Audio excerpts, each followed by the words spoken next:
Salut les amis, j'espère que tout le monde va bien. On se retrouve aujourd'hui pour une nouvelle vidéo. Comme d'habitude, on va faire un petit tour des actus foot qui sont tombés depuis 24 heures avec notamment la fin des quarts de finale de Coupe d'Europe, en l'occurrence l'Europa League et l'Europa Conference League. On va démarrer avec une petite information qui concerne le plus beau but de la semaine en Ligue des Champions.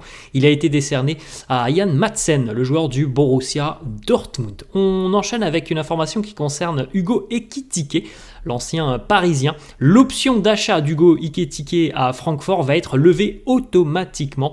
Donc ça sera un prêt de 3,5 millions d'euros, plus une option d'achat de 16,5 millions d'euros payable en 3 fois. Cela va donc dépasser les 20 millions d'euros pour le Paris Saint-Germain, pour un joueur qui a floppé, il est vrai, du côté du PSG.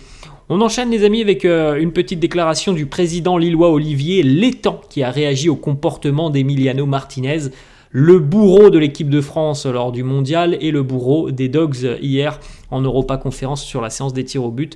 Olivier Létang qui nous dit « Je n'ai pas envie de parler de ce garçon qui a une attitude qui n'est pas celle d'un sportif de très haut niveau ». On enchaîne avec une information qui concerne la sélection allemande. Alors ça fait quelques jours que beaucoup d'informations et de rumeurs annonçaient un retour de Julian Nagelsmann sur le banc du Bayern. Et bien une information importante est tombée ce matin. Julian Nagelsmann vient de prolonger avec la sélection jusqu'en 2025.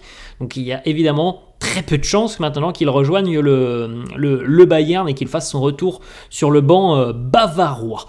On continue les amis avec le petit échauffement entre Mathys Tel et un ramasseur de balles qui ont pu échanger quelques ballons. Le calendrier aussi pour l'OM après sa qualification, les Marseillais qui vont jouer 6 matchs en 20 jours. Bon, on va pas non plus se plaindre. Marseille a très rapidement été éliminé de Coupe de France. Alors oui, il y a eu entre-temps l'Europa League, mais il y a maintenant 18 équipes en Ligue 1. On va pas dire que le calendrier de l'OM est démentiel non plus, parce qu'ils vont enchaîner 6 matchs en 20 jours. On aura donc Toulouse-Marseille, Marseille-Nice, Marseille-Lens, Marseille-Atalanta, Reims-Marseille s'il est maintenu et Atalanta-OM. Faut savoir aussi tout de même que l'OM a quand même à l'heure actuelle certainement plus de chances de se qualifier en Coupe d'Europe par le biais de la Coupe d'Europe que par le biais du championnat. Donc peut-être que l'OM aura l'opportunité de faire tourner en championnat, parce que franchement la saison elle est désastreuse en Ligue 1 et là il y a quand même une demi-finale face à l'Atalanta, donc on verra bien ce qui se passera pour les Marseillais, même si le calendrier est un peu resserré, c'est comme ça. On continue les amis avec une information du côté du championnat mexicain. Nahuel Guzmán écope de 11 matchs de suspension. Le portier argentin des Tigres avait visé des joueurs de Monterrey avec un laser lors du derby samedi dernier. On continue les amis avec la joie communicative du vestiaire marseillais hier après la victoire lors de la séance des tirs au but des Phocéens face au Benfica Lisbonne. Samir Nasri très heureux de la qualification de l'OM, vous l'avez peut-être vu sur le plateau de Canal. C'est Luis Enrique qui a envoyé l'OM donc en demi-finale de Ligue Europa grâce à son penalty. L'OM qui s'est imposé hier aux dépens du Benfica 1-0 et puis donc une victoire sur la séance des tirs au but. Petite déclat de Jean-Louis Gasset sur Luis Enrique, il nous dit je le trimballe partout sur le terrain et croyez-moi c'est un bon gars, un bon petit. Hier on a préparé une séance de tirs au but qui nous a permis de voir les gens qui sont froids et Luis Enrique a eu donc les nerfs tout simplement d'aller tirer ce dernier penalty et de le transformer. L'Olympique de Marseille qualifié, c'était évidemment aussi l'opportunité de voir un moment de communion entre les joueurs et le Vélodrome. Il n'y en a pas eu beaucoup cette saison, donc ça fait du bien évidemment pour les supporters, ça fait du bien aussi pour les joueurs qui ont quand même un petit challenge plutôt excitant jusqu'en fin de saison avec cette demi-finale. Première en professionnel au Vélodrome et une qualification en demi-finale d'Europa League pour Rayman Daou et Gaël Lafont, 19 et 17 ans, minots du club.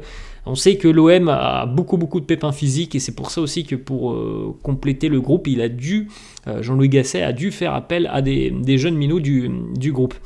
Du club, pardon. On continue les amis avec la réaction du banc marseillais après la victoire lors des des tirs au but, pardon. Je vais y arriver. Regardez un petit peu cette joie hein, du côté du banc marseillais. C'était évidemment un moment spécial du côté du Vélodrome avec cette ambiance assez folle. On regarde les amis, les nations qui sont les mieux représentées en demi-finale des Coupes d'Europe. Donc l'Italie avec 3 clubs, l'Allemagne 3 clubs, la France 2 clubs.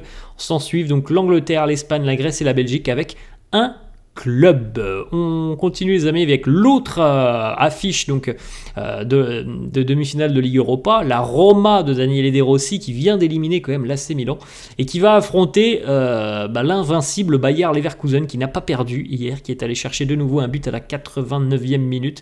Donc ça va être aussi une très très belle demi-finale celle-là. Et puis l'autre évidemment, ça sera ce fameux Marseille-Atalanta. L'OM recevra au Vélodrome au match aller et ira donc à Bergame au match retour. 2 clubs français en demi-finale des Coupes d'Europe, le PSG et l'OM. Qui sait, si les planètes s'alignent, peut-être qu'au mois d'août prochain, on aura une super Coupe d'Europe entre le PSG et l'OM. Bon, je m'avance peut-être un petit peu, mais en tout cas, ça fait plaisir évidemment d'avoir 2 clubs français en demi de Coupe d'Europe. C'est tellement rare qu'il faut savourer et profiter. Marseille s'est imposé 1-0 face à Benfica et vous l'avez compris, l'OM s'est qualifié sur la séance des tirs au but, notamment Andrel Di Maria qui a raté son tir au but sans faute côté marseillais. 2 joueurs du Benfica ont raté leur tir au but. Leverkusen qui poursuit sa folle série d'invincibilité, c'est tout de même assez incroyable. 44 matchs consécutifs sans la moindre défaite cette saison pour les hommes de Xabi Alonso, qualifiés en demi face à la Roma. Et puis on le rappelle déjà champion d'Allemagne depuis une semaine. On poursuit avec l'élimination de Liverpool. Tout le monde voyait Liverpool comme le grand favori de la compétition, moi aussi d'ailleurs. Les Reds ont été éliminés par l'Atalanta après la gifle reçue la semaine dernière à Anfield. Liverpool s'est imposé hier du côté de Bergame, mais ça n'a pas suffi. Victoire 1-0 et pourtant ça avait bien démarré. Je crois que les Reds ont ouvert la marque au bout de à peine 10 minutes de jeu sur penalty par Salah. Donc il y avait le temps de continuer, pourquoi pas, à écrire l'histoire et à effectuer peut-être une remontada, mais ça n'a pas été le cas. L'Atalanta est une équipe très très solide. C'est pour ça que pour l'OM, c'est un match compliqué, même si je pense sincèrement que c'est mieux d'affronter l'Atalanta que d'affronter Liverpool. Regardez un petit peu les amis, la prolongation grâce au but de Faris Moumbagna qui a marqué hier. Un but importantissime de la tête pour Moumbagna à la 76e minute. On continue les amis avec d'autres informations. La célébration et le chambrage d'Emiliano Martinez devant le public lillois, lui qui a sorti le penalty de Benjamin André, le dernier tireur lillois pour qualifier les Villains. Ça a été un show tout au long de la rencontre, Emiliano Martinez, mais particulièrement sur la séance des tirs au but où voilà, il se nourrit de cette atmosphère hostile pour tout simplement être performant. Et peut-être qu'on n'aime pas le garçon, ça c'est possible, mais en tout cas c'est un gardien qui a quand même beaucoup de qualité, Emiliano Martinez, et notamment sur les séances des tirs au but. Malheureusement l'équipe de France s'en souvient encore, les Dogs l'ont appris aussi à leurs dépens hier, mais on peut féliciter tout de même les Lillois, et un très très joli parcours, une double confrontation face à Villa qui est tout de même 4e de Première Ligue, qui nous aura tenu en haleine jusqu'au bout, donc éliminé sur la séance des tirs au but. Malheureusement en plus Lille menait 2-0 dans cette rencontre, ils ont encaissé un but à la 86e, un but malchanceux, vous avez vu Chevalier qui prend le ballon, mais en redescendant il tape sur son défenseur, donc c'est vraiment malheureux ce qui s'est passé pour les Dogs hier, qui ont sorti pourtant une très très belle prestation. Et sur l'ensemble des 2 matchs, je trouve que Lille a franchement regardé Aston Villa droit dans les yeux et aurait peut-être même mérité un petit peu mieux, mais malheureusement voilà, malchance sur le but encaissé. Et puis Emiliano Martinez sur la séance des tirs au but a été comme souvent déstabilisant pour les Dogs.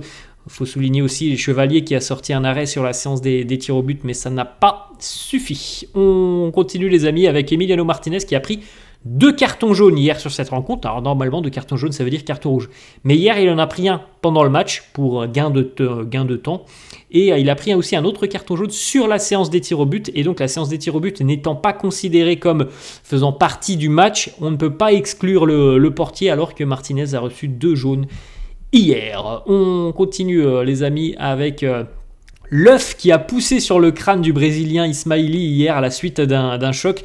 C'est venu quasiment instantanément pour Ismaili. C'était assez impressionnant. On continue les amis avec d'autres informations. On va aller du côté de Lille. Regardez déjà l'ambiance puisque c'était exceptionnel hier du côté de Pierre Mauroy. 18h45 pour un duel alléchant. Il y avait une ambiance assez folle et ça fait plaisir de voir les stades français pleins soutenir leur équipe. On l'a vu à Lille, on l'a vu à Marseille. Bon, le dénouement n'est pas heureux pour les Dogs, mais en tout cas ça a été magnifique en tribune. Ça a été très très intéressant aussi sur le terrain, ce qu'ont proposé les hommes de Paulo Fonseca. On regarde les amis du côté de Madrid, le bijou technologique du Bernabéu, la pelouse du Bernabéu qui a été rangée sous le stade. Alors ça a été mis en vigueur depuis à peu près un an, je crois, du côté du Bernabéu. On a cette possibilité, de en gros, grossièrement, trancher les parties du stade et de les faire tout simplement pousser dans les sous-sols en dessous de la pelouse. C'est des bijoux technologiques. Et pourtant, comme je l'ai dit sur ma chaîne Real, lors du dernier match en Ligue des Champions face à Manchester City, la pelouse n'était pas très très bonne du côté du Bernabéu. On va du côté de l'Allemagne, une petite information qui concerne Serhou Guirassy qui vient d'être élu joueur du mois de mars en Bundesliga. On rappelle une saison quand même démentielle pour l'ancien Rennais. Serhou Guirassy, 23 matchs, c'est 25 buts avec Stuttgart qui va vraisemblablement se qualifier pour la Ligue des Champions. On enchaîne les amis avec une petite déclaration de Ronald Araujo qui réagit aux propos de Gundogan à propos de son encontre. Alors on rappelle qu'il y a quelques jours, Gundogan avait lancé grossièrement, il avait dit tout simplement Araujo n'aurait pas dû faire faute, il aurait dû laisser tout simplement l'opportunité à Barcola soit de marquer ou laisser l'opportunité à Ter Stegen d'arrêter ce ballon, mais de nous laisser à 10, c'est vraiment désastreux. Réponse de Araujo qui nous dit: je préfère garder pour moi ce que je pense, j'ai des codes et des valeurs qui selon moi doivent être respectés. On continue avec une autre information qui concerne le Barça qui écope d'une amende de 32 000 € suite au comportement de ses supporters au Parc des Princes lors du match aller.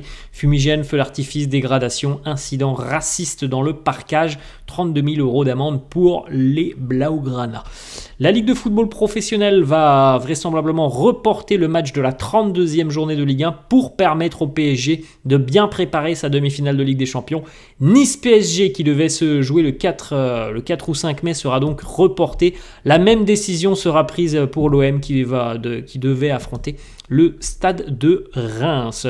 La petite déclat de Kylian Mbappé qui serait donc, selon certains médias et le média espagnol Mundo Deportivo, alors c'est pas forcément une référence, mais selon Mundo Deportivo, Kylian Mbappé est entré dans le tunnel des vestiaires donc de Montjuïc en criant « c'est le football et c'est sur le terrain qu'il faut parler ». Plusieurs joueurs du Barça ont entendu ces mots, ils n'ont pas apprécié et ont voulu régler leur compte avec le français. Une bousculade a alors éclaté avec des insultes et des cris, mais les Blaugrana n'ont pas réussi à rejoindre Mbappé car la sécurité s'est interposée. Bon, c'est Mundo Deportivo. Est-ce que ça s'est vraiment produit comme ça ? Je ne sais pas. Est-ce que Kylian Mbappé a parlé en français et donc les joueurs du Barça ont compris ? Je ne sais pas non plus. Est-ce que Kylian Mbappé a parlé en espagnol ? Je ne sais pas. Il y a beaucoup de points d'interrogation autour de tout ça et l'information n'a pas beaucoup été reprise en France. On sait que parfois un Mundo Deportivo, c'est pas toujours très très fiable. On continue les amis avec une petite déclat de Christophe Dugarry qui voit une énorme marge de progression chez Mbappé en tant qu'avant-centre. Dugarry nous dit: je pense que malgré son énorme potentiel, il est à 50% du potentiel d'un très grand joueur parce qu'il a encore des choses sur le plan technique à travailler. Il a un jeu de tête inexistant. Il a une marge de progression énormissime. Il ne faut pas croire qu'il est arrivé à maturité. On continue les amis avec la petite déclat de Pep Guardiola. Très fair play après la qualif du Real. Il nous dit: il faut féliciter le Real qui a très bien défendu, qui a fait preuve d'une solidarité incroyable. Ce n'est pas une question de justice ou d'injustice, c'est le football. Dans un autre sport, nous aurions peut-être gagné. Mais le football est merveilleux. Pour ces choses-là, nous aurions dû marquer plus tôt. Il ne reste plus qu'à féliciter le Real pour sa capacité à défendre, à résister. Ils ont très bien joué. Nous n'avons pas pu marqué. Voilà, ça c'est une déclaration que j'aime, contrairement à celle de Rodri hier. On termine les amis ce petit tour de 24 heures avec la décision du Paris Saint-Germain de quitter le Parc des Princes qui serait définitive. Le parc pourrait être conservé pour accueillir des événements sportifs, culturels ou même les équipes féminines ou de jeunes du PSG, mais en tout cas le conflit n'a jamais été réglé entre le club et la mairie de Paris et il semblerait que le PSG va certainement bientôt quitter le Parc des Princes. On n'a pas encore tout à fait la date. Voilà les amis, la fin de cette vidéo. J'espère que ça vous a plu. N'hésitez pas comme d'hab à lâcher un petit pouce bleu. N'hésitez pas non plus à vous abonner à la chaîne. Je vous laisse et je vous dis à la prochaine. Ciao.